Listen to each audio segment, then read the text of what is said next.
मंगलाचरण चिंता संतान हंतारो यत्पादाम्बुजरेणव श्रियानन्तान् निजाचारान् प्रणमामि मुहुर्मुहुः यदनुग्रहतो जन्तु सर्वदुःखातिगो भवेत् तमहं सर्वदा वन्दे श्रीमद्वल्लभनन्दनम् अज्ञानातिमिरान्धस्य ज्ञानाञ्जनशलाकया चक्षुरुन्मीलितं येन तस्मै श्रीगुरवे नमः नमो भगवते श्रीनाथीरादिशायनम् लक्ष्मी सहस्रलीलाभि सेव्यमानं कलानिधिं चतुर्भिश्च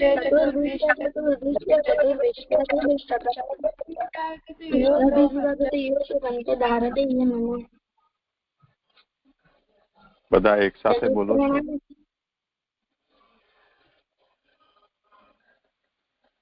કોણ? રાશેષ બોલે છે? અવાજ બહુ ધીમો છે. તારો અવાજ અતિશય ધીમો છે.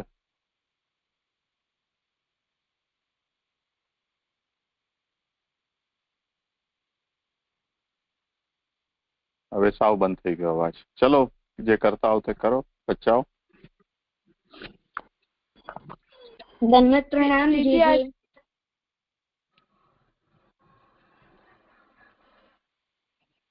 હા, કોણ કરે છે? જીજી, હું રાશેષ. હા, ભલે કર. કૃષ્ણદાસજી નો ત્રીજો પ્રસંગ. એક વખત ગંગાસાગર માં કૃષ્ણદાસ આચાર્યજીની ચરણ સેવા કરતા હતા. ત્યારે આચાર્યજીને મુરમુરા ખાવાની ઈચ્છા થઈ. તે કૃષ્ણદાસ જાણી ગયા અને કૃષ્ણદાસ ગંગાજી પાર કરી અને ખેતમાંથી એક ટકાના મુરમુરા 2 ટકાના લઈ આવ્યા અને પછી આચાર્યજીને સિદ્ધ કર્યા. આચાર્યજીની સામે આરોગવાની વિનંતી કરી. ત્યારે આચાર્યજીએ તેમને કહ્યું કે મુરમુરા વિશે પૂછ્યું. ત્યારે તેમણે બધી વાત કહી કૃષ્ણદાસે. પછી આચાર્યજી બહુ પ્રસન્ન થયા અને વર માંગવાનું કહ્યું. ત્રીજો વરમાં માંગ્યો કે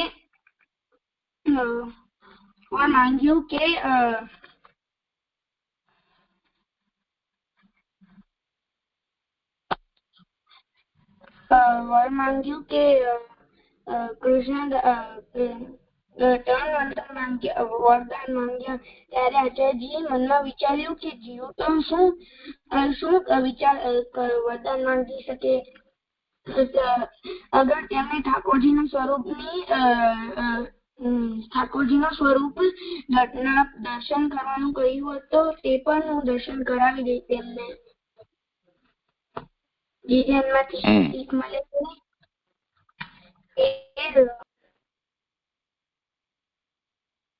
આપણે આપણા ગુરુની સેવા કરવી જોઈએ.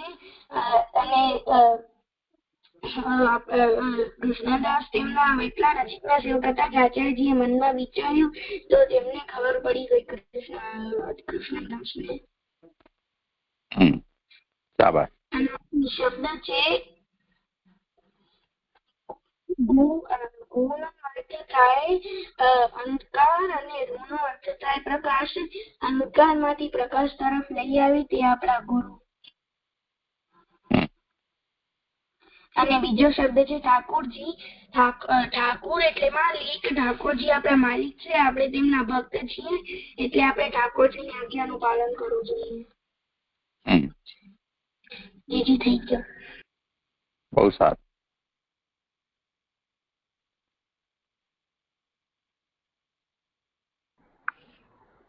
પ્રણામ. જય હું કીર્તન કરું. હા, કરો. આજે નથી રુચિ? ના જય એ નથી કરવાનો આજે. ભલે કરો. જી. वल्लभ ही को भरोसो मोहि श्री वल्लभ ही को भरोसो वल्लभ ही को भरोसो मोहि श्री वल्लभ ही को भरोसो अन्य देव को जानो न मानो इनको आसरो खरोसो वल्लभ ही को भरोसो। अन्य देव को जानो न मानो, इनको आसरो खरो सो मोहिशी। वल्लभ ही को भरोसो। समझ विचार देख मन मेरे, बार बार कहो तो सो।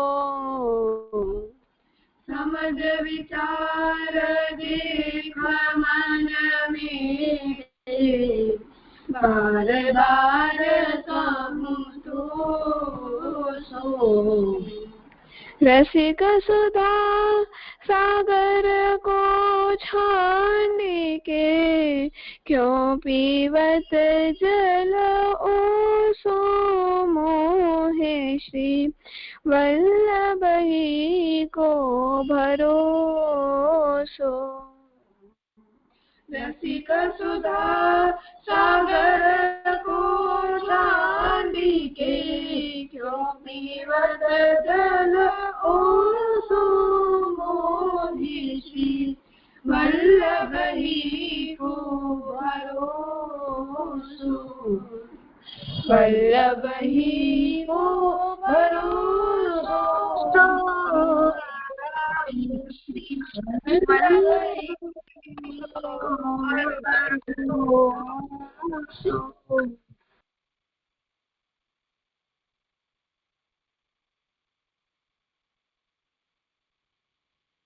हाँ, सुंदर हूँ भक्ति। હવે કોણ કરશે આજે? કાલના અધ્યાયનું આવર્તન કરું. હા, કરો. ધીરે છે. આપણે કાલે જોયું, આપણે કાલના અધ્યાયમાં એવું જોયું હતું કે જે કર્મ માર્ગ, ભક્તિ માર્ગ અને જ્ઞાન માર્ગના ભેદે સંન્યાસના પણ 3 પ્રકાર હોય છે. તેમાં કર્મ માર્ગીય સંન્યાસના 2 પ્રકાર છે, કર્મફળ ત્યાગ રૂપ અને ચતુર્થાશ્રમ રૂપ. તો એમાં આપણે જોયું કે ત્રણ પ્રકારે આપણે જે સંન્યાસના પ્રકારો આપણે જોશું. તેમાં સૌથી પહેલા કર્મ માર્ગીય સંન્યાસના આપણે 2 પ્રકાર જોયા હતા, કર્મફળ ત્યાગ રૂપ અને ચતુર્થાશ્રમ રૂપ. તેમાં આપણે જોયું હતું કે જે કર્મફળ ત્યાગ રૂપ છે એનો એટલે કે જે કર્મફળ ત્યાગ રૂપ એટલે કે જે કામ્ય કર્મ માટે જે ત્યાગ, કામ્ય કર્મનો જે ખાલી ત્યાગ કરે એ. અને ચતુર્થાશ્રમ સંન્યાસ એટલે કે કર્મ સંન્યાસ એટલે કર્મને છોડી દેવાના. તો શાસ્ત્રમાં બતાવેલી પદ્ધતિ દ્વારા ગ્રહસ્થ અને વાનપ્રસ્થ આશ્રમના જે કર્મ છે એને છોડી દેવાના, પર સંન્યાસ આશ્રમના જે પણ કર્મ છે એ કરવાના, એનું પાલન કરવાનું. એના પછી જોયું હતું કે ભક્તિ માર્ગીય સંન્યાસની સાધન દશામાં ભક્તિ સાધનના નિર્વાહાર્થ અને ભક્તિમાં બાધક ગ્રહ આદિના ત્યાગ માટે. તો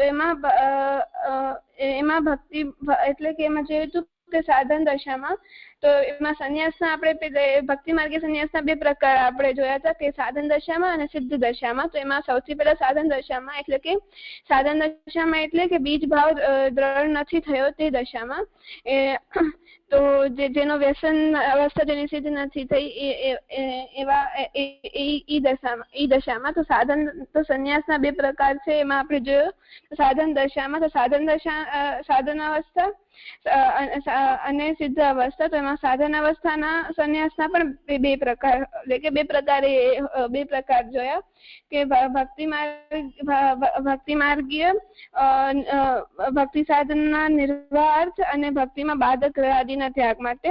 તો એમાં આપણે જોયું હતું કે જે ભક્તિ સાધનના જે પણ શ્રવણ આદિ નિર્વાહાર્થ પ્રભુના ભક્તિમાં જ્યાં સારી રીતે કરી શકે ત્યાં જઈને સેવા કરે, સ્મરણ કરે. અને બાધક રૂપી ત્યાગ એટલે ભક્તિમાં જે બંધન રૂપી થઈ રહ્યા છે, વિઘ્ન રૂપ થઈ રહ્યા છે, એના ત્યાગ માટે બંને રીતે અવસ્થા તે સાધન અવસ્થા છે અને ત્યાગી બંને એક જેવા છે. તો એ પણ અપ્રોચમાં અલગ અલગ છે, તો પણ ખાલી એમના અપ્રોચ જ અલગ અલગ છે. તો એવી રીતે બે રીતે આપણે એના ત્યાગ જોયા હતા કરવા, અને એના પછી આપણે સિદ્ધ અવસ્થાનો ત્યાગ જોયો હતો કે જે આપણે જે કાલે જોયો હતો કે તે જ પ્રમાણે સિદ્ધ દશામાં ભક્તિ ઉત્તર વિરાનુભાવોત્તર અને ભક્તિ માર્ગીય વિરાનુભાવોત્તર આમ બે ભેદથી જોયા હતા. તો સિદ્ધ તો સાધન અવસ્થા તો આપણે જોયું, એનો મતલબ થાય છે કે બીજભાવ દ્રઢ ન થયો હોય. તો સિદ્ધ અવસ્થા એટલે કે જેનો બીજભાવ દ્રઢ થઈ ગયું હોય, પ્રભુમાં જેને વ્યસન સિદ્ધ થઈ ગયું હોય, વ્યસન અવસ્થા પર જે પહોંચી ગયું હોય, તો અને એને નિરોધ લક્ષણમાં એમ કહેવામાં આવ્યું છે કે ભગવાન સિવાય એને બીજું કોઈ માં એનું મન ભગવાન સિવાય બધું મૂકી દેવું, તે અવસ્થા તેને સિદ્ધ અવસ્થા કહેવાય છે. તો સિદ્ધ અવસ્થા થવી એટલે કે ભક્તિ સિદ્ધ થઈ ગઈ. તો એનામાં આપણે બે પ્રકાર જોયા હતા કે ભક્તિ અર્થ અને ભક્તિ ઉત્તર. તો ભક્તિ અર્થ એટલે કે ભક્તિ માટે, ભક્તિને મેળવવા માટે અને પ્રાપ્ત કરવા માટે, અને પછી જોયું તો ભક્તિ ઉત્તર, તો ભક્તિ પ્રાપ્ત થઈ જાય તે પછી. તો હવે અહીંયા આગળ જે સંન્યાસના બે પ્રકાર બતાવવામાં આવશે તે ભક્તિ ઉત્તર સંન્યાસ છે. તે એટલે જેને ભક્તિ સિદ્ધ થઈ ગઈ છે, એટલે જે સિદ્ધ અવસ્થા થઈ ગઈ છે, વ્યસન અવસ્થા પર પહોંચી ગયો છે, એના પછી જે કરશે એના ત્યાગ શા માટે લેશે એના કારણ. તો એમાં છે વ્યસન અવસ્થા. તો એમાં વ્યસન અવસ્થા પર પહોંચી જશે તો એનું શું, એને વ્યસન અવસ્થા પર પહોંચી જશે તો એનો શું મતલબ, એટલે કે એને શું કરવાનું. તો ભક્તિ એટલે આપણે એમાં ભક્તિવાદીનીમાં એવું કહ્યું છે કે આપણે જોયું હતું કે જેનો ભાવ દ્રઢ થઈ ગયો છે, જાત વ્યસન છે જે, અને જે સિદ્ધ અવસ્થામાં છે તેને માટે પણ ઘરમાં સતત રહેવું તેની ભક્તિમાં નુકસાન થઈ શકે છે. તો એટલે પ્રતિબંધક ઘરનો ત્યાગ કરીને કેવળ શ્રી કૃષ્ણના જ જેના મનમાં, શ્રી કૃષ્ણ જ જેના મનમાં છે એવો થઈને રહે તો તે સૌથી ઉત્તમ ફલરૂપા ભક્તિને મેળવે છે. તો આ સિદ્ધ અવસ્થા છે. તો તે ભક્તિ ઉત્તર સંન્યાસના પણ બે પ્રકાર છે, વિરાહાનુભાવોત્તર અને વિરાહાનુભવાર્થ. તો પેલા આપણે વિરાહાનુભવાર્થને જોયો હતો.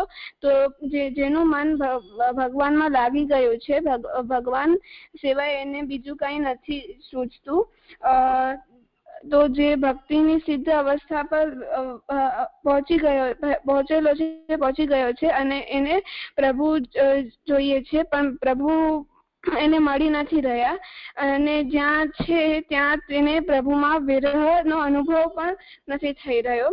તો જ્યાં છે ત્યાં રહીને એટલે કે જે ત્યાં રહે છે, જે એને ત્યાં વિરહનો અનુભવ નથી થઈ રહ્યો, તો એના માટે એ પ્રતિબંધક થાય છે.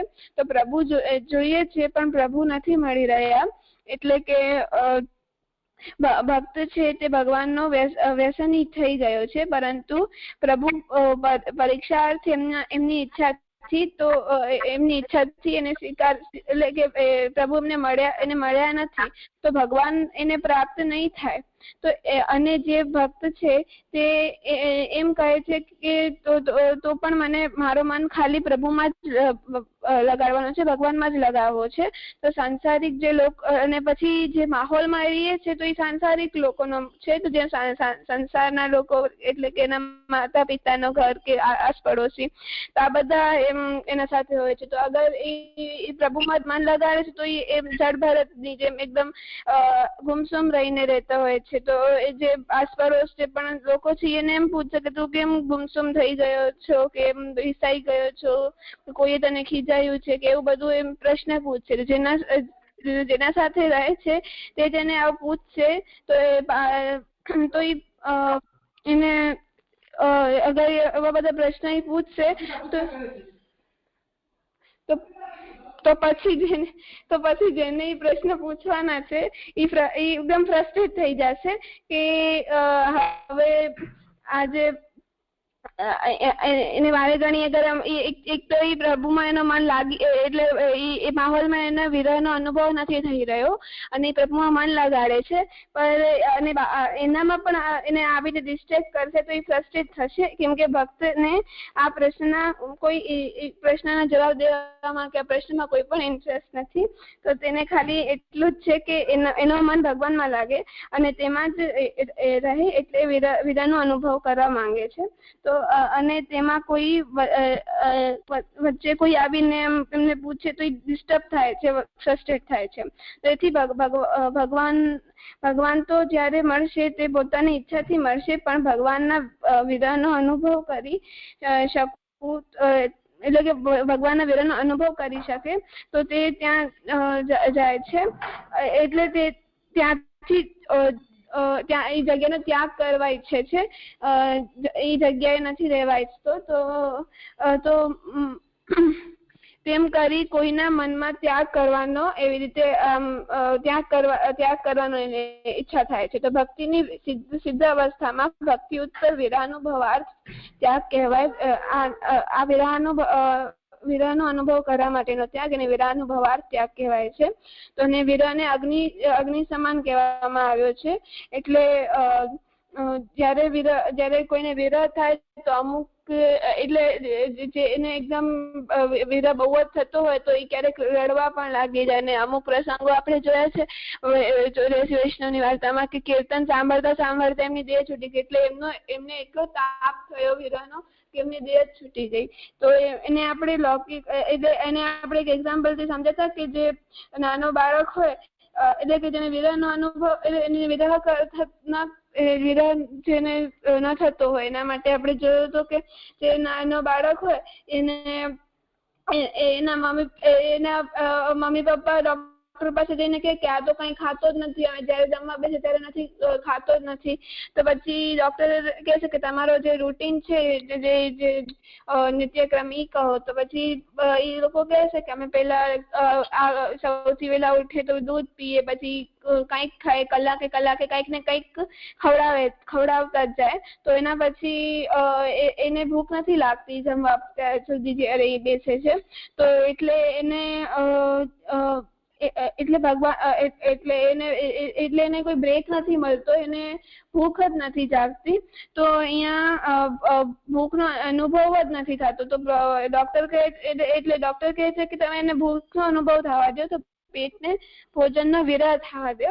એટલે એવી રીતે આપણે એક્ઝામ્પલ જોયું હતું. તો ભગવાનમાં એનો મન છે વ્યસન સિદ્ધ કરેલો છે, પણ એ જે માહોલમાં અત્યારે છે એ માહોલ તેને પોતાની તરફ ખેંચે છે. તે તેને એટલો વ્યસ્ત કરે છે કે જેને એટલે એ પ્રભુને યાદ કરવા ઈચ્છે છે, એમનામાં વિરહ કરવા ઈચ્છે છે, તો પણ એ નથી કરી શકતો, એને સમય જ નથી કાઢી શકતો. તો એ એમ વિચારે કે મારે આ માહોલ છોડી દેવો છે. તો ભગવાન તો પોતાની ઈચ્છાથી મળશે, પણ ભગવાનના વિરહનો અનુભવ તો કરી શકું. તો આ વિરહાનુભવાર્થ સંન્યાસ છે. અને પછી આપણે એના એક્ઝામ્પલ પણ જોયા હતા કે એક નાનો બાળક હોય એને આગળ એને જ્યાં સુધી એના મમ્મી પપ્પાથી અલગ ન કરે જ્યાં સુધી એને વિરહનો અનુભવ નહીં થાય એમનાથી, પણ જયારે એમના સાથે રહેશે ત્યારે એનો અનુભવ થશે. તો એવી રીતે આ સમજ્યા હતા. એના પછી આપણે જોયું તો વિરહોત્તર એટલે કે જેને વિરહનો અનુભવ થઈ ચૂક્યો છે, તો તેના બધા બંધન છૂટી ગયા છે. હવે તેને ક્યાં જવાનો છે, ક્યાં મળશે ભગવાન, એટલે કે એને ભગવાન ક્યાં મળશે, એ ક્યાં જવાનો છે, એ શું કરશે, એ પણ એનો હોશ જ નથી. પણ આ જે અવસ્થાથી બહુ ઉચ્ચ અવસ્થા છે ત્યાગની. અને તો જે આ લેવલનો જે વિરહ છે તે થાય તો તે ક્યાં જશે, શું કરશે, કેમ કરશે અને એની ગતિ શું, જે વિરહના ફલાવસ્થા પર પહોંચ્યો છે તેના વિષયમાં કોઈ પણ કઈ કહી નથી શકતો. તેને આપણે ગાય અને વાછડાના એક્ઝામ્પલથી જોયો તો કે જયારે ગાયને જયારે વાછડું થાય છે તો અગર એને આપણે લઈ જઈએ અથવા સંતાડી દઈએ, છુપાડી દઈએ તો પછી ગાય બહુ વ્યાકુલ થઈ જાય છે. તો અને પાછું એને લઈ આવી પાછું એટલે કે ત્યારે એનો આપણે જોઈ શકીએ કે વિરહ એટલે શું હોય છે.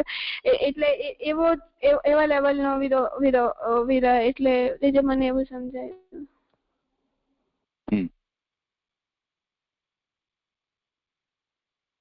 તો આ ઉદાહરણ શેનું થયું ગાય વાછરડાનું? વિરહોત્તર સંન્યાસનું. હા, ઠીક છે. તો કાલે આપણે વિરહાનુભવાર્થનું તો વિસ્તારથી સમજ્યા હતા. વિરહોત્તર સંન્યાસ છે એને થોડું ધ્યાનથી સમજી લેવું જોઈએ.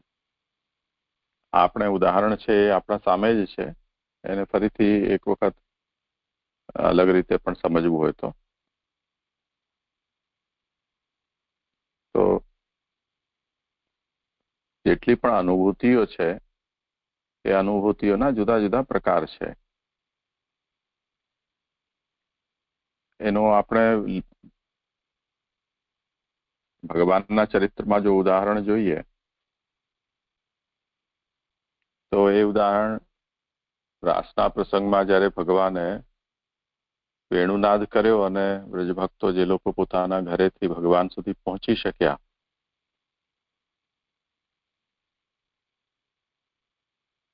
એમને તો રાસમાં સ્થાન પ્રાપ્ત થયું, પરંતુ જેમના જે વ્રજભક્તોને પ્રતિબંધ હતો જેને કારણે ન પહોંચી શક્યા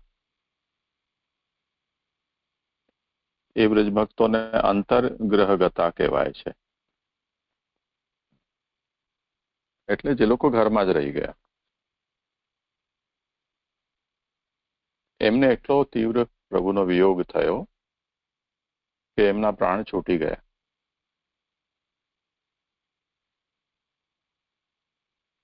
તે જ રીતે ભગવાનને જ્યારે કાલીનાગને નાથવા માટે યમુનાજીમાં પધાર્યા તે વખતે થોડી વાર માટે ભગવાને એટલે ખબર પડી એટલે બધા હલ્લા મચી ગયા અને ત્યાંથી નંદરાય, યશોદાજી અને વ્રજવાસીઓ બધા જ યમુના કિનારા ઉપર આવી ગયા અને કાલીનાગ સાથે ભગવાનનું યુદ્ધ થઈ રહ્યું છે અથવા જે પણ એમને ત્યાં દેખાયું તે બધું જોઈ રહ્યા હતા દુઃખી અને ડરીને. તે વખતે ભગવાને એમને થોડી વાર માટે એવું દેખાડ્યું કે જાણે કાલીનાગે શ્રી કૃષ્ણને વીંટી લીધા છે અને ઠાકોરજી કોઈ પણ જાતનું શરીરમાં હલનચલન દેખાતું ન હતું.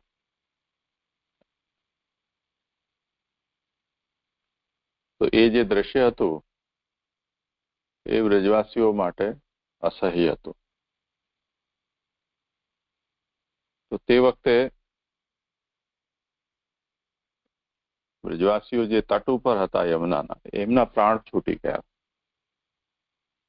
એ એવા છૂટ્યા કે ભગવાનને એમને આગળની લીલા તો પછી અટકી જશે એટલે ભગવાનને એમને પુનર્જીવિત કરવા પડ્યા.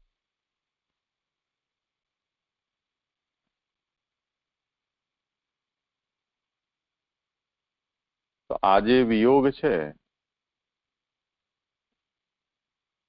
અને એના પછી વિયોગના પછી થતો જે ત્યાગ છે વિરહાનુભવના પછી એ દેહ ત્યાગના ઉદાહરણ છે.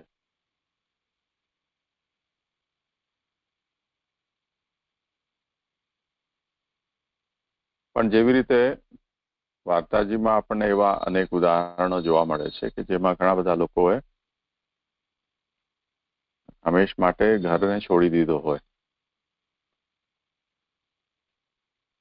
એમનું મન બ્રજમાં લાગી ગયું, કોઈનું મન ગિરિરાજ્યમાં લાગી ગયું.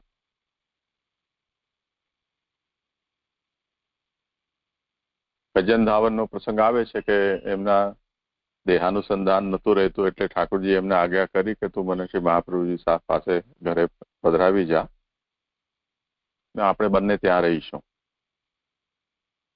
તો ગજન ધાવન પોતાનું ઘર બાર છોડીને મહાપ્રભુજીના ઘરે આવી ગયા, કેમ કે નવનીત પ્રિયજીથી અલગ રહી શકે એવી સ્થિતિ એમની ન હતી, ન નવનીત પ્રિયજી એનાથી અલગ રહી શકે એમ હતા. તો ઠાકોરજી અને સેવક એ બંનેનો એ પરસ્પર એટલું બધું તાદાત્મ્ય ત્યાં દેખાય છે.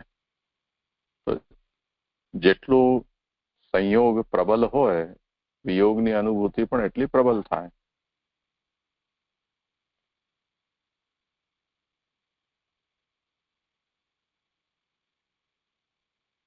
એનું ઉદાહરણ આપણે એમ સમજી શકીએ કે જે લોકો જે વિષયના બહુ શોખીન હોય, જે પણ વિષયના, આપણે ભોજનનું ઉદાહરણ લઈએ તો ખાવા પીવાનો જેને બહુ જ શોખ હોય, એને ભૂખ પણ એવી તગડી લાગે, રહી ન શકે, ગુસ્સો આવી જાય.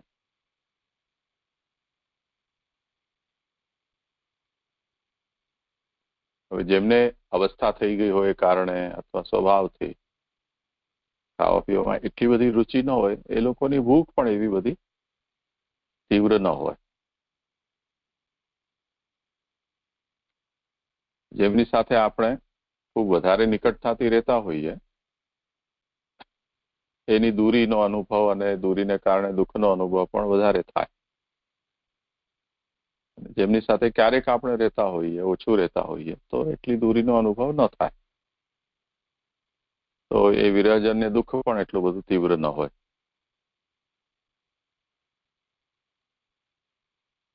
તો ભક્તિવર્ધિનીમાં જે નિરૂપણ થયું છે પ્રેમાસક્તિ વ્યસન, એ સ્નેહની ઉત્તરોત્તર વધતી જતી અવસ્થાઓ છે. જેટલો સ્નેહ વધારે પ્રબલ છે એટલી વિયોગાનુભૂતિ પણ પ્રબલ થશે. જેટલો સ્નેહ ઓછો છે એટલી વિયોગની અનુભૂતિ પણ ઓછી થશે.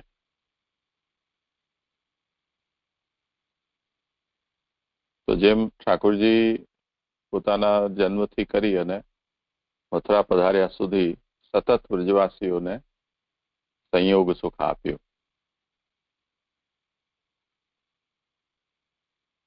એને કારણે જયારે ઠાકોરજી એમને છોડીને એને પધારી ગયા મથુરા, તો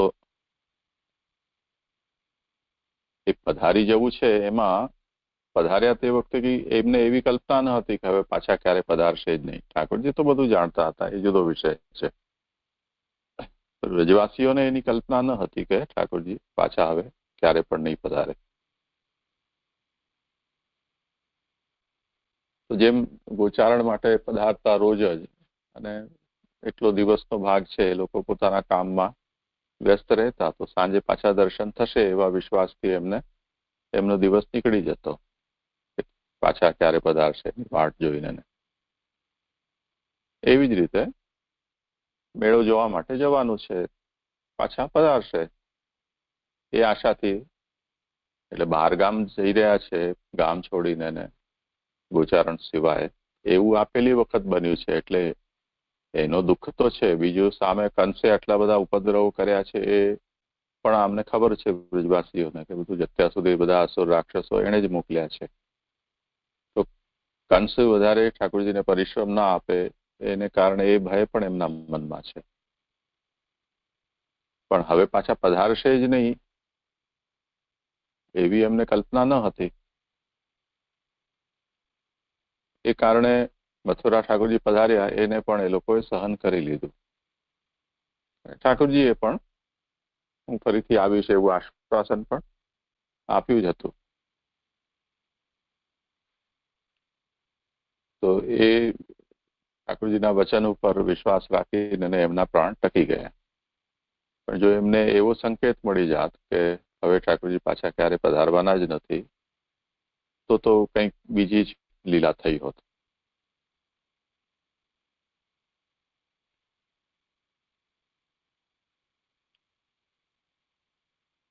તો એવી રીતે અહીંયા પણ આ વાતને સમજવાની છે કે જેટલો સંયોગ જેનો વધારે હોય એટલી વિયોગાનુભૂતિ પણ એની ગેરહાજરીમાં વધારે તીવ્રતાથી અનુભવાય. હવે વિરહ જે છે જેમ સંયોગની ઉત્તરોત્તર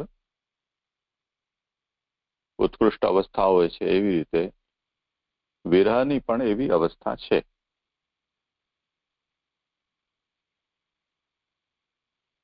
એ વિરહાવસ્થાઓ છે એને રસશાસ્ત્રમાં એને 10 અવસ્થાઓ ગણાવેલી છે કે મહાપ્રભુજી જેને પ્રેમાસક્તિ વ્યસન એમ 3માં નિરૂપણ કરે છે. એને રસશાસ્ત્રમાં 10 અવસ્થાઓ તરીકે અને 10મી અવસ્થા મૃત્યુ છે તે રીતે વર્ણવવામાં આવ્યું છે, જેનો આપણે ગઈકાલે થોડું વિચાર કર્યો હતો કે માણસ રડે તો શું થાય, એટલે દુઃખ થાય, પહેલા નથી એવો એને અનુભવ થાય એ વિરહાનુભૂતિ છે. એ જેમ જેમ તીવ્ર થાય તો વિરહાનુભૂતિ જે થાય છે એ આપણા મનોધર્મ છે, એટલે મનમાં થાય છે આપણા વિરહનો અનુભવ.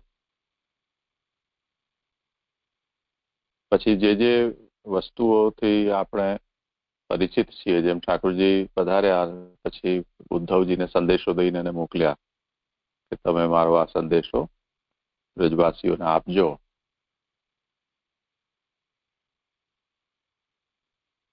તો બ્રજવાસીઓએ ઉદ્ધવજીને આખા બ્રજમાં ફેરવ્યા. એ પહેલી બ્રજ યાત્રા છે કોઈએ પણ કરેલી. અને જે ભક્તોએ ભગવાન સાથે જે જ્યાં લીલા કરી છે, જેવી પ્રભુએ લીલા કરી છે, એ બધા સ્થળો ઉપર જઈને એમણે ઉદ્ધવજીને એનું વર્ણન કર્યું કે અહીંયા આમ કર્યું, અહીંયા આમ કર્યું, અહીંયા અમે આમ કરતા, અહીંયા ઠાકોરજી આમ કરતા.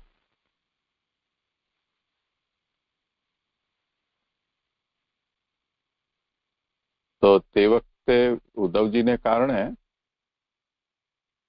ભગવાનની એટલી ગેરહાજરી કે ભગવાનનો એટલો વિરહ તેમને નતો અનુભવમાં આવી રહ્યો, કેમ કે ભગવાનથી સંબંધિત કોઈ વ્યક્તિ મારી પાસે આવ્યા છે એવું વિચાર કરીને ને એમના જે વિરહાગ્નિથી એમનું હૃદય તપી રહ્યું હતું એને થોડી ઠંડક મળી કે ઠાકોરજી અમને યાદ તો કર્યા છે, ઠાકોરજીના સાથે રહેનારો વ્યક્તિ અમારી પાસે આવ્યો છે, ઠાકોરજીએ કહેલી વાત અમને કહી છે, એમ કહીને એમને થોડું આશ્વાસન મળ્યું હતું. પણ ઠાકોરજીની ગેરહાજરી કે અનુપસ્થિતિ કે એબ્સેન્સ એનો અનુભવ તો એમને નિરંતર બન્યો રહ્યો છે. અને એને કમ્પન્સેટ એ લોકો પ્રભુની ચરિત્ર લીલા એનું ગુણગાન કરીને એને કરતા હતા. હવે આ જે વિયોગની અનુભૂતિ છે એમાં ઉતાર ચઢાવ આવતા રહે. આપણે પણ નાના બાળકનું ઉદાહરણ જે લીધું એમાં થોડી વાર રડે બાળક, ફરી પાછું એનું ધ્યાન ક્યાંક બીજા તરફ લાગી જાય મન, તો ફરી પાછું કંઈક રમતમાં લાગી જાય કે કંઈ કોઈ સાથે હરવા ફરવા કે બોલવા કે એમાં લાગી જાય. પાછું યાદ આવે તો ફરી પાછું રડવા લાગે. કોઈ વખતે એવું પણ થાય કે યાદ એટલી તીવ્ર થઈ જાય, મગજમાં એવું ચડી જાય કે રડવાનું બંધ જ ન કરે. એનાથી એને આપણે કહીએ કે જો આજુબાજુ બધા છે, બધા સાંભળશે તો કેવું લાગશે, હવે તમે મોટા થઈ ગયા કે આવી રીતે ન રડાય, એમ આપણે એને સમજાવીએ તો પણ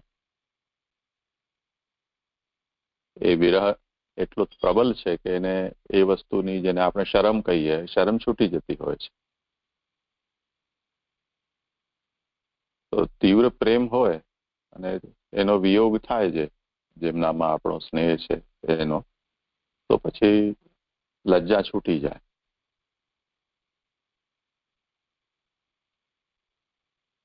તે જ રીતે ભૂખ પ્યાસ મરી જાય, કેમ કે મન છે એ ત્યાં લાગેલું છે, એટલે બીજા કોઈ દેહ ધર્મમાં પણ મનની વૃત્તિ જાય નહીં.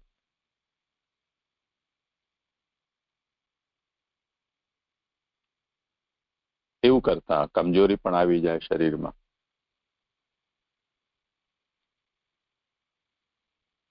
એવા ઘણા અનુભવ આપણે હોય છે કે કોઈ સ્વજન ક્યાંક દૂર ચાલ્યા ગયા હોય કે ખોવાઈ ગયા હોય તો કેટલા દિવસ સુધી કોઈએ ખાધું ન હોય. છાપામાં એવું અવારનવાર આવતું હોય છે કે બેટા તું જ્યાં હોય ત્યાંથી આવી જા, તને ઘરે આવી જા, તને કોઈ કાંઈ નહીં કે તારી માં એટલા દિવસથી ખાતી નથી, બીમાર પડી ગઈ છે, હોસ્પિટલમાં છે. તો એ વિરહાનુભૂતિનો એ બધી સાઈડ ઇફેક્ટ છે કે ભૂખ પ્યાસ જતી રહે, શરીરમાં કમજોરી આવી જાય. એનાથી આગળ જેમ કાલે આપણે જોયું તે પ્રમાણે કે શરીર કે મન જે છે એ જ્યારે અતિ પીડાનો અનુભવ કરે તો તે સ્થિતિમાં બેહોશી આવી જતી હોય છે. એવી આપણી શરીરની રચના છે. જેમ આજકાલ બધી ઇલેક્ટ્રિકલ એપ્લાયન્સીસ છે એની અંદર આ ઓટોકટની સુવિધા હોય છે. એ આ જ પ્રિન્સિપલ ઉપર છે. જૂના જમાનામાં બધું મેન્યુઅલ આવતું, એટલે અમુક ટેમ્પરેચર પર જાય તો તમારે જાતે બંધ કરી દેવું પડે. એ આયરન પ્રેસ હોય કે ગીઝર હોય કે એસીના કમ્પ્રેસર હોય. પણ હવે એમાં એ સુવિધા આવી જાય છે કે એની અંદર એની લિમિટ સેટ કરી દેવામાં આવે તો એનાથી ઉપર કે ત્યાં સુધી પહોંચે ટેમ્પરેચર તો ઇલેક્ટ્રિક સપ્લાય આપોઆપ બંધ થઈ જાય, જેથી એ વસ્તુને નુકસાન ન થાય.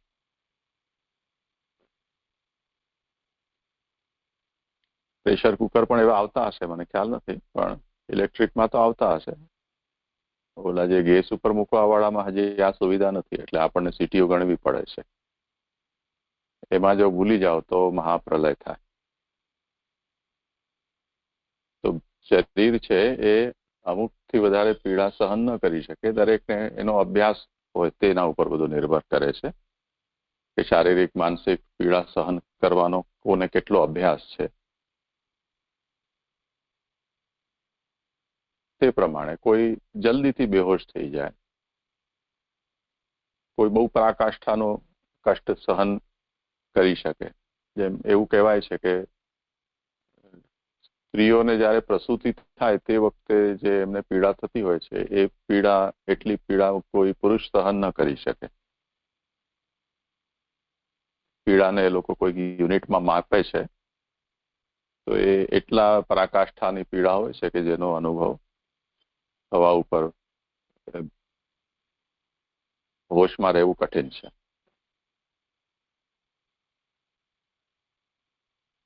તો ઘણી વખતે બેહોશી એને કારણે આવી જતી હોય છે. તે જ રીતે માનસિક પીડા છે એમાં પણ એવું છે.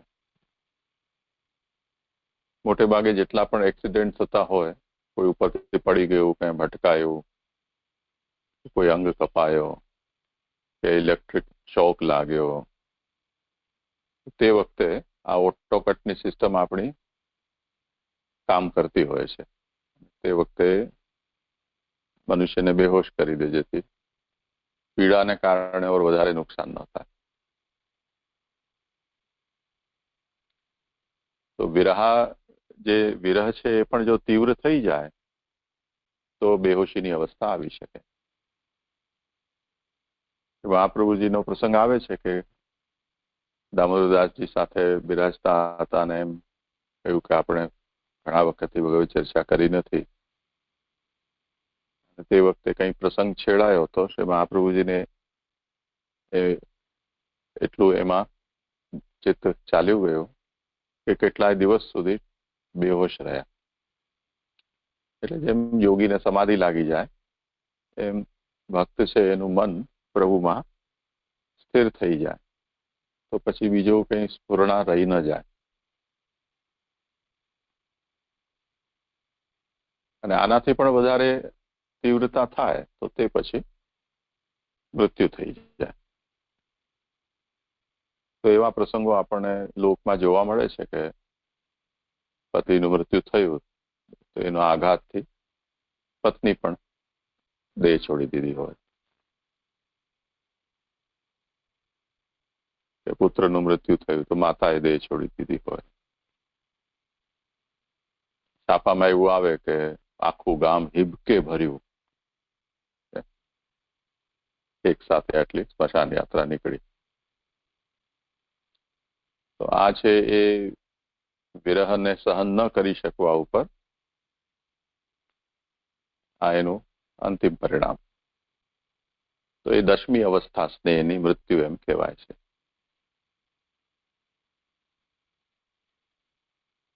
એમાં કાલે આપણે એ વાત જોઈ હતી કે જેને આ પ્રકારનો વિરહ પ્રબલ થઈ ગયો હોય, એટલે એક તો સ્વસ્થતાપૂર્ણ વિરહાનુભૂતિ અને એક સ્વસ્થતા જેને ગુમાવી દીધી છે તેવી વિરહાનુભૂતિ, આપણે એને બે રીતે વિભાજન કરી શકીએ.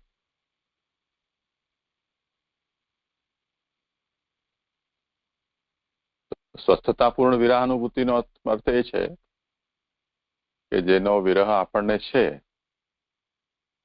એનું આપણને સભાનતા છે કે એ આપણાથી દૂર છે કે આપણા સામે નથી, પણ તેમ છતાં પણ આપણે આપણી દૈનિક ક્રિયા, શારીરિક માનસિક સ્વાસ્થ્ય, આપણા જે કંઈ પણ સ્વધર્મ છે કે નિત્યક્રમ છે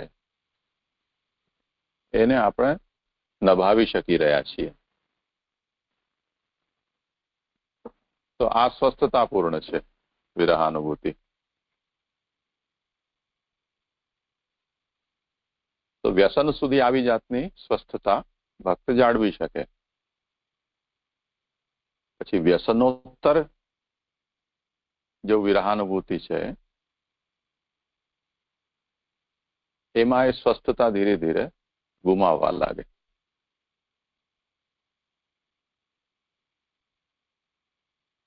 તો એવી વિરહાનુભૂતિ કે જેમાં વિરહીએ પોતાની સ્વસ્થતા છોડી દીધી છે, ગુમાવી દીધી છે, પછી એનો શું વ્યવહાર હશે ને શું કરશે એના વિષયમાં આપણે કંઈ કહી ન શકીએ. એટલે જેમ કોઈ ના ઉદાહરણમાં ચિલ્લાવા લાગે, જોર જોરથી રડવા લાગે, કોઈકના કિસ્સામાં આસપાસના જે લોકો છે એના સાથે મારકૂટ પણ કરી શકે, કે વસ્તુ છે એને નુકસાન પહોંચાડી શકે.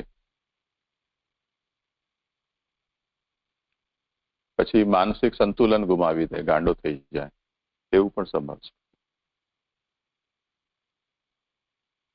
એટલે માન લો કે હોસ્પિટલમાં ગયા અને ત્યાં સ્વજનની મૃત્યુ થઈ, એને સ્વીકારવા તૈયાર ન થાય, ડોક્ટરને ગાળો આપવા માટે તમે મારી નાખ્યો. એવા કિસ્સા રોજ રોજ બનતા હોય છે. હોસ્પિટલમાં આપણે જઈએ તો એ વાતને સ્વીકારવા જ તૈયાર ન થાય.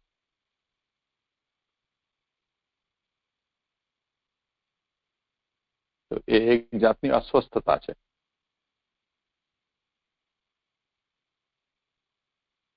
એક આપણે ભાભીજીની તબિયત ઠીક ન હતી ત્યારે એ હોસ્પિટલમાં એક બહેન દાખલ હતા. જેઠાલાલભાઈના ઘરના ગલીમાં જ રહેતા હતા. એ બહેન હતા, એ લગભગ 160 કિલો વજન હતું એમ. તો 1 મહિનાથી ત્યાં દાખલ હતા આઈસીયુમાં, અને એ વેન્ટિલેટર ને એના ઉપર જ શરીર એમનું ચાલતું હતું. ડોક્ટરે તો કહી દીધું હતું કે આમાં મતલબ ક્લિનિકલ સેન્સમાં તો બ્રેન ડેડ છે,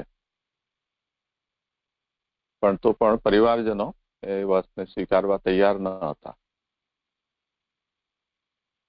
તો આ એક જાતની અસ્વસ્થતા છે માનસિક. ભલે એ લોકો રોકકડ કે હાય હત્યા એવું નતા મચાવી રહ્યા, કેમ કે શ્વાસ ચાલી રહ્યો હતો એટલે એમને સંતોષ હતો. તો કોઈ જાતની શારીરિક માનસિક અસ્વસ્થતા, આ બધું વિરહોત્તર ની સાઈડ ઇફેક્ટ છે. અને એમાં અચાનક કોઈ ગરબા છોડીને એને જતું રહે એવું પણ સંભવ છે.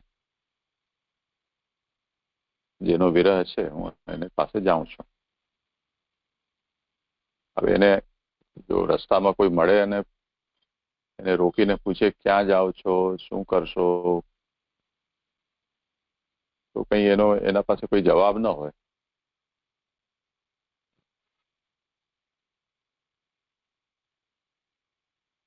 એટલે વિરોહોત્તર સંન્યાસ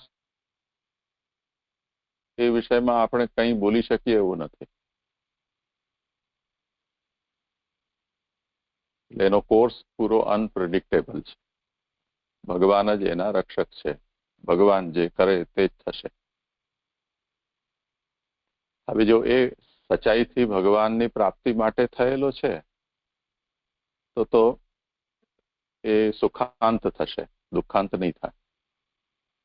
લોકની દૃષ્ટિથી જે હોય તે, પણ ભગવાનની દૃષ્ટિથી એનો અંત છે એ સુખપૂર્ણ થશે, એમાં કોઈ સંશય નથી. કેમ કે ભગવાન માટે કરેલો એ ત્યાગ છે, તો ભગવાન એનું સંભાળશે બધું જ. એટલે વિરોહોત્તર સંન્યાસના વિષયમાં કંઈ બહુ વધારે વિવરણ કરવાનું રહેતું નથી, અને ન એ વિષયમાં કોઈ બહુ વધારે એના વિધિ નિષેધો કે આમ કરવું જોઈએ કે આમ ન કરવું જોઈએ. કેમ કે એ તો એને આપણે કહી શકીએ કે જે હોશ હવાસમાં છે, જેને કંઈ હોશ નથી, કોઈ જાતનું સ્વાસ્થ્ય નથી, એને તમે શું માર્ગદર્શન આપો કે એના કયા નિયમો તમે બનાવી શકો? તો આ વિરોહોત્તર સંન્યાસ છે એની કથા થઈ. તો આ જે ગ્રંથમાં નિરૂપણ આવશે એમાં આ વિષયમાં પણ શ્રી મહાપ્રભુજી આજ્ઞા કરશે. આ બંને પ્રકાર, એક વિરહાનુભવાર્થ સંન્યાસ અને એક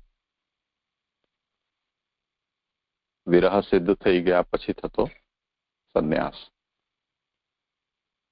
તો જેમાં હોશો હવાસ છે એમાં તો કર્તવ્ય બતાવવામાં આવશે, વિધિ નિષેધ પણ કહેવામાં આવશે કે આવું કરવું, આવું ન કરવું, આવી સાવધાની રાખવી. વિરોહોત્તર સંન્યાસમાં બસ શુભેચ્છા જ ખાલી રાખવાની કે પ્રભુ બધાનું સારું કરે, જે કરે એને પ્રભુ સંભાળશે. હવે આ વાતનો મહાપ્રભુજીએ ભક્તિવર્ધિનીમાં પણ સંકેત આપેલો છે. હરિસ્તુ સર્વતો રક્ષામ કરિષ્યતિ ન સંશય, એમ કહીને.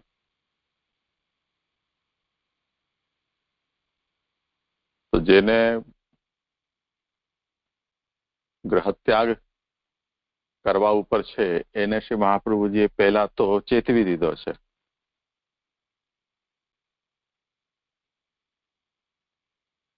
કે સંગદોષ અને અન્નદોષ એનાથી પ્રતિબંધ આવી શકે છે ગ્રહત્યાગમાં. પણ તેમ છતાં પણ પ્રભુનો વિયોગ સહન ન કરી શકવાને કારણે કોઈ વિરોહોત્તર સંન્યાસ લઈ લે ને ત્યાગ કરી બેસે એવી રીતે, તો હરિસ્તુ સર્વતો રક્ષામ કરિષ્યતિ ન સંશય, પ્રભુ એની બધી રીતથી રક્ષા કરશે, એમાં કોઈ સંશય નથી. બીજી તરફ શ્રી મહાપ્રભુજીએ જે ત્યાગ નથી કરી શકતો પણ હજી એને પ્રભુમાં આસક્તિ પ્રબલ છે, તો એને પણ આશ્વાસન આપી રહ્યા છે કે હરિસ્તુ સર્વતો રક્ષામ કરિષ્યતિ ન સંશય. એટલે જે જ્યાં છે એ જો ત્યાં રહીને જો પ્રભુમાં મન લગાવે છે તો પ્રભુ એની રક્ષા કરે જ છે, ચાહે ઘરમાં હોય કે ચાહે વનમાં હોય. પ્રભુનિષ્ઠ હશે તો પ્રભુ રક્ષા કરશે, એ તાત્પર્ય છે. તો ફરીથી આ જે વિરોહોત્તર સંન્યાસ છે એમાં આપણે એ વાત જોઈ કે જેવી રીતે સંયોગની ઉત્તરોત્તર વધતી અવસ્થાઓ છે, તેવી જ રીતે વિયોગની પણ ઉત્તરોત્તર વધતી જતી અવસ્થાઓ છે. તો જેનો સ્નેહનો એટલે જેનામાં અંદર આપણું સ્નેહ છે એનો સંયોગ જો પ્રાપ્ત છે તો એની ઉત્તરોત્તર વધતી અવસ્થા શું? એને રસશાસ્ત્ર એવી રીતે વર્ણવે છે કે ચક્ષુરાગ, મનસ્સંગ. એટલે સ્નેહનો અંકુર સૌથી પહેલા જોવાથી ફૂટે છે. વગર જોયે તો થોડું અઘરું છે. ભલે આપણી બહારની આંખોથી ન જોઈએ પણ આંતરચક્ષુથી પણ કંઈક જોવું તો થાય જ, કલ્પનામાં જ સહી.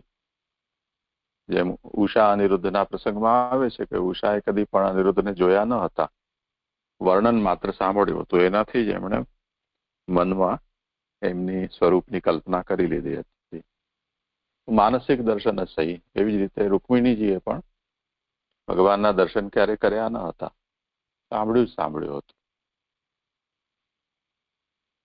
તો જે સાંભળ્યું હતું એના આધારે પણ એમણે કોઈ માનસી મૂર્તિ કે મનોચિત્ર, એ મનશ્ચિત્ર છે એને બનાવીને એનું સાક્ષાત્કાર તો એમણે કરેલો જ હતો. તો એ ચક્ષુરાગ છે. તો એ જોયા પછી મન એમાં લાગે છે. બજારમાંથી આપણે જતા હોઈએ તે વખતે આપણને કોઈ વસ્તુ પર નજર પહોંચે ને પછી આપણને એ વસ્તુ પસાર થતા થતા જોયું. માનો આપણે સાયકલ ઉપર છીએ પણ એક વખત એ આંખમાં એ ચડી ગઈ તો પછી બીજી વખત આપણે પગે જઈશું તે વખતે ત્યાં ઊભા રહીને એને જોશો, કેમ કે નજર ત્યાં ચોંટી ગઈ હતી. પછી રોજ આવતા જવાનો રસ્તો છે તો વારંવાર આપણે એને જોઈશું, કેમ કે એમાં આપણું મન લાગી ગયું. પછી દુકાનની અંદર જઈને એને જોઈશું. જો એને અડવાનો અવસર મળે તો એવું કપડું હોય કે રમકડું હોય કે કંઈ પણ એને સ્પર્શ કરીને જોઈએ, એના વિવરણને આપણે વાંચીએ ઓર વધારે કુતૂહલ થાય એના વિશે. એના ગુણો શું છે, ઉપયોગિતા શું છે, એ બધું જાણીએ. આપણને ગમશે કે નહીં, આપણને પોસાય એમ છે કે નહીં, એવું થયા પછી એના વિષયમાં ઓર વધારે કામના જાગે તો આપણે એને વસાવવાની ઈચ્છા કરીએ. એવી રીતે આ સ્નેહ છે એની આ અવસ્થા છે. હવે એમાં જો વસ્તુ પ્રાપ્ત થઈ ગઈ તો એનો સંયોગ છે. પ્રાપ્ત ન થઈ શકી તો એનો વિયોગ રહેશે. પછી વિયોગની તીવ્રતા ચાલશે, ઊંધું ચક્કર, જેનું આજે આપણે વર્ણન જોયું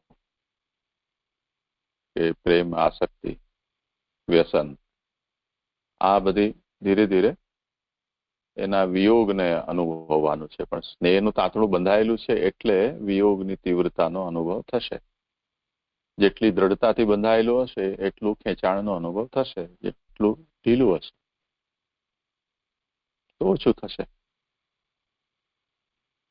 એ પછી મૃત્યુ સુધી જાય છે આ વાત. તો આમ બે રીતે આ વાતને સમજવાની છે. તો વિરહાનુભવાર્થ પરિત્યાગ અને વિરોહોત્તર પરિત્યાગ, એમ બે વર્ણન અહીંયા શ્રી મહાપ્રભુજી ભક્તિ માર્ગના સંન્યાસના અંતર્ગત કરશે. એટલે કુલ ભક્તિ માર્ગી પરિત્યાગના 4 પ્રકાર થયા. એક સાધનાવસ્થામાં શ્રવણાદિ નિર્વાહાર્થ અને બાધક ગ્રહાદિ ત્યાગાર્થ. આ સાધનાવસ્થામાં 2 પ્રકારના ત્યાગ. અને વિરહ સિદ્ધ થઈ ગયા પછી વિરહોત્તર સંન્યાસમાં વિરહના અનુભવ માટે કરાતો અને વિરહ સિદ્ધ થઈ ગયા પછી થઈ જતો. બસ આમાં બેમાં અંતર આ જ 2 શબ્દનો છે, કરવામાં આવતો અને થઈ જતો.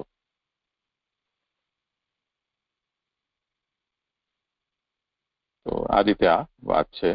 પછી કાલે આપણે કરીશું વધારે. આટલું પહેલા સમજીને તૈયાર કરી લેજો. ઠીક છે.